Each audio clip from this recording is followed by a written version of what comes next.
going to talk about is a favorite bait of mine. It's a technique. Show you that rig. Look at that rig. Take a look at that. You can ask Santa for that for Christmas if you want to. Look at that. Look at that rig.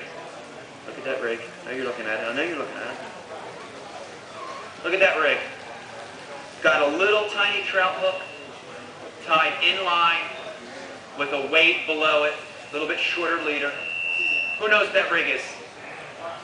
Drop shot. It is a drop shot, but we're going to talk about this rig as a variation of the drop shot rig. We're going to talk about a technique called, you ready for this? A wet noodle rig. Wet noodle rig. Okay? And we're going to take this traditional drop shot rig and we're going to make this bait do something that no other drop shot rig can do. We're going to make this bait do something in the water that will absolutely make these fish bite when nothing else will. When it's super tough and you can't get them to bite that big worm and that big jig, and Kevin's in front of you fishing the spinner bait, he ain't getting a bite, you'll be able to catch him with this wet noodle, okay? So let's talk about the components, talk about the wet noodle, and then we'll look at it in the water, just like we did on the other techniques, okay? All right, here it goes. So I know you're looking at it and you're like, it's a drop shot rig. Tell me about wet noodle. It's a drop shot rig. It sort of is a drop shot rig, right? It's the same basic setup. And here's what we got. We've got a number 1 or a number 2 octopus style or a drop shot split shot hook, right? You go to Hooker's Tackle right here. They've got a bunch of them on the wall. A number 1 or number 2 drop shot split shot hook. Looks like a trout hook, doesn't it? Look at it. Look how little that is. Itsy bitsy little hook. You can panfish or trout fish with that thing, right? We get this hook, we're going to tie it in line. We're going to create a length of leader on the bottom, right? A little bit shorter leader than a traditional drop shot. Anywhere from 4 or 5 inches, maybe down to about 12 is what that is. And then we're going to put our weight on the bottom, right? Same deal, lots of weights you can use out there. It's lead, tungsten is the best, right? Use a tungsten weight because it's more sensitive. If you're from New Jersey like me, use a washer, a nut, or a bolt. It all works. But that rig is key, right? Because when after that thing hits the bottom, what it's going to do, it's going to present that bait horizontally up off the bottom, horizontally in the water column. And it's going to give you the ability to keep it in place. What other bait can we do that with? What other bait can sit on the bottom, suspended off the bottom and sit there? None, right? And that's key. Just like we talked about the other techniques, we talked about the shaky head as it falls, it glides forward. We talked about the tail weighted French fry, right? As it falls backwards. Imitating real bait, things that would happen in the environment naturally. Same thing with that. When a minnow's sitting around there and he's kind of just doing it, does he always live on the bottom, that minnow? Does he always float on top? Most of the time when that minnow's in the water column, where's he at? Suspended horizontally in the water column, right? So it's a super natural presentation. All right? Real quick, just want to give you a little quick hint. So you tie that hook on there. You can do a Palomar, but again, this is light fluorocarbon, so I like to do the improved clinch. And just leave yourself that big, long leader. A lot of times you'll tie it, and your hook will be facing down. How many times did that happen to people? You tie it, your hook's facing down. You don't want that. You always want your hook facing up. Most of the time when I first learned how to do this, I'm like, oh, the hook's wrong. I have to retie it. And like 30 minutes later, I'd still be retying it, trying to get that hook right. If you tie that and your hook's in the down position, all you have to do is get your tag end, go through the eyelid of the hook again, pull it through, and it'll put it in the upright position, okay? So you always want that hook in the upright position. Get your weight. Again, tungsten's the best weight. Put that on the bottom, okay? Okay, and there's our rig. I know what you're thinking. This is still a drop shot rig. We talking about wet noodle. Here comes the magic. Okay. Here comes the magic. So we've got our hook, we've got our weight, and now we're ready for the wet noodle. It's this magic little thing right here. You ready? Called, what's that called? Gulp. How many people fish gulp? Raise their hand. You fish for smallmouth with gulp? It's the real deal, right? How many people fish smallmouth? You've got to start using gulp. Let me tell you, I don't want to sound like a sales buy the gulp spray, get the gulp juice, get some kind of gulp, and put it on whatever bait you're using. Is that important for smallmouth, right? But we're going to use gulp, okay? Here's the wet noodle inside. In particular, we're going to use a shape called a wacky crawler, right? It's a 5-inch bait. It's long, it's thin, it's kind of wet and slimy. This is going to be our noodle. Let's check it out. You ready? I'm going to open this up. Before I pull one out, just smell that in there. Get it? It smells like my sock drawer. You like it? No. It's terrible. Okay, so we're going to get this thing out. We're going to pull it out of the pack. You ready? I'm going to hand one to you. I want you to get ready. Ready? There you go. Feel that? Feel that? Look at this bait. It's gulp. It's wet. It's slimy. Feel that thing. It's not like plastic. You know why it's not like plastic? Because it's not plastic, right? Gulp is like this biodegradable fish gut stuff. I don't even know what it's made out of. And it's wet, and it's flimsy, and it's stinky, like my sock drawer. And this is going to be the magic that turns this traditional drop shot rig into a wet noodle rig, okay? So now let's go up and watch what it does. Tank. You want to smell? Smell? No, no. Oh. Oh, terrible. You want to smell that real quick? Oh! You want gulp for Christmas? No. Alright, so we've got this gulp wacky crawler, 5-inch, thin, looks like a wet noodle. Look at it, flimsy, shaky, crazy. It's not plastic, it's gulp, and because of that, this bait's going to do stuff in the water that's unbelievable, okay? So we're going to go to our hook, not like the shaky rig, right? We're not going to Texas rig it. We're not going to nose hook this bait, but how are we going to hook this bait on this little tiny trout? Anybody? Who said that? Wacky style. Wacky style, okay? And what wacky style means is we're going to get this flimsy, wet gulp noodle, and we're going to hook it right in the middle of the bait. That's all we're going to do is hook it right in the middle of the bait. Before I ever put that thing in the water, you can kind of get an idea of what I'm talking about with that gulp material, right? It's not plastic. Traditional plastic or parasol is hard. When you pour it into a mold, it wants to take the shape of that mold. After it cools down, it gets hard, right? Forms the shape of that mold. Not gulp. Look at that. Look at that stuff. Look at it. It's like a noodle. You want to take a bite of it? No. Okay.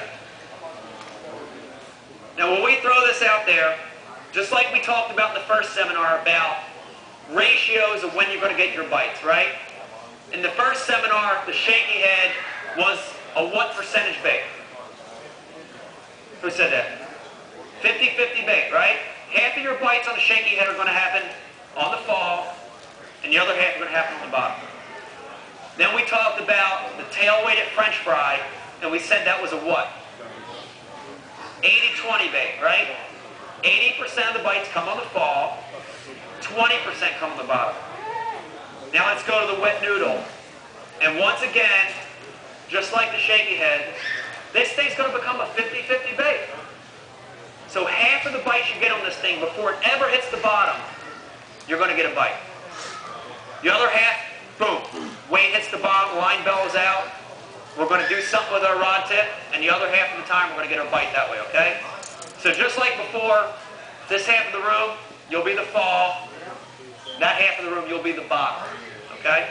So let's watch this thing. Okay, same deal. Remember, in all these finesse techniques I'm talking about, cast where the bass live. Don't be afraid to throw this thing over there near the cover, okay?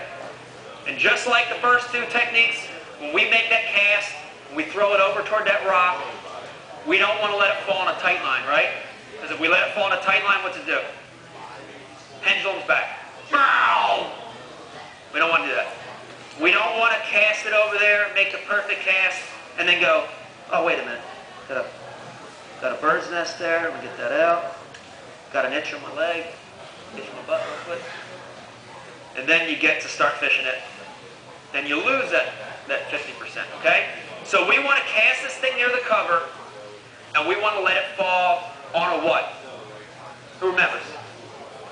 semi-slack line, controlled slack line, right? And all that means is when we throw it out there, we want to keep a slight bow in the line. Not tight, not super loose, but a controlled bow. Controlled slack to get that action, that natural, neutral action that we want. So when we throw it out there, just like we talked about in the first seminar, 0 to 12 foot deep, we throw that bait out there, we can click our bail over, and we're going to use our body and our rod to lean, to maintain that slight bow, right? 0 to 12 foot, you know? How tall am I? How tall am I? 6'5"? I'm 6'5". The rod's 6'6", so I can use my body and my rod to lean forward to maintain. Oh gosh, 180. Oh gosh! 50% of the time before that thing ever hits the bottom, you're going to get a bite. Can you grab my noodle? I didn't mean it like I meant, you know what I meant. Just wanted my bait back. Thank you. 50% of the time before it ever hits the bottom, that fish is going to bite it. That fish is going to bite it. Okay, put my noodle back on here. You think this stuff works? Think I was kidding about the goal? Dude, I'm not kidding you. Okay, so we want to throw it out there toward that cover. We want to maintain that semi-slack line. And here's the magic of this bait. I'm going to throw it right here so y'all can see what this thing does. Watch this bait as it falls. You ready? I'm going to let you see it for everybody else.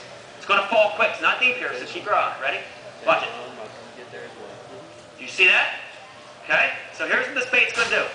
Think about it. Think about what we've got here, right? Look at this. We've got it hooked in the middle, wacky style. The bait is wet. It's flimsy. It's like a noodle. And then underneath of it, we have this weight that's pulling down on it, right? It's pulling down. It's grabbing it and pulling it down. So as this thing falls, you've got these wet, flimsy arms flying around. And here's what it's going to look like. You ready?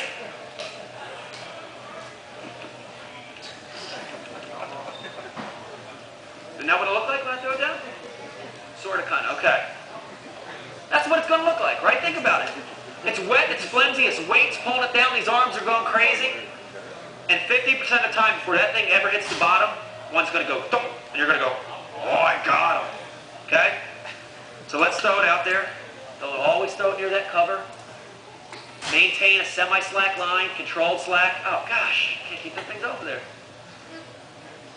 Throw it out there. Semi-slack line, okay? Watch your line as it falls. Wait for that bite. Oh, one's got it. Gosh. You think I'm kidding?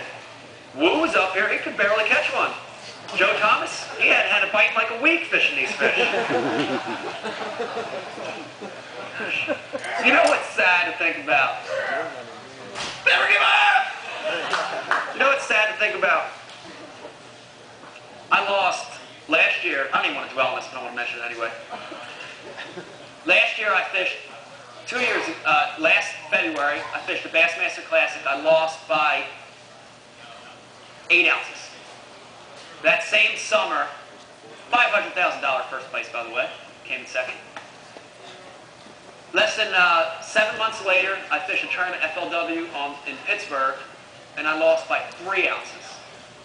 So that's less than a pound. I lost 2 tournaments that were $500,000 tournaments. It's $1 million I lost by less than 1 pound. There it goes right there, man! It's $1 million fish! God, I hate that. Okay. So 50% of the time, if that thing ever gets to the bottom, they're going to eat it, right? But let's talk about the other 50. So we make that cast out there. We throw it out. I'm not even going to throw it in your fish. We throw it out there. We're watching it fall on a semi-slack line. Boom. The line bellows out. That means it hits the bottom. So you're gone. This half worm's gone. The fall, I'm sorry. The fall's gone. Now we get to the bottom. Now the bait's on the bottom. Okay? Bait's on the bottom.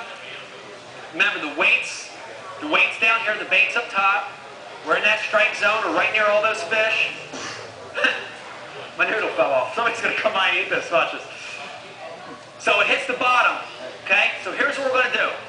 On the shaky head technique, once that worm hit the bottom, what do we do with our rod tip on the shaky head technique? We shake it, right? On the tail weighted French fry, when that lure hit the bottom, we wanted that thing to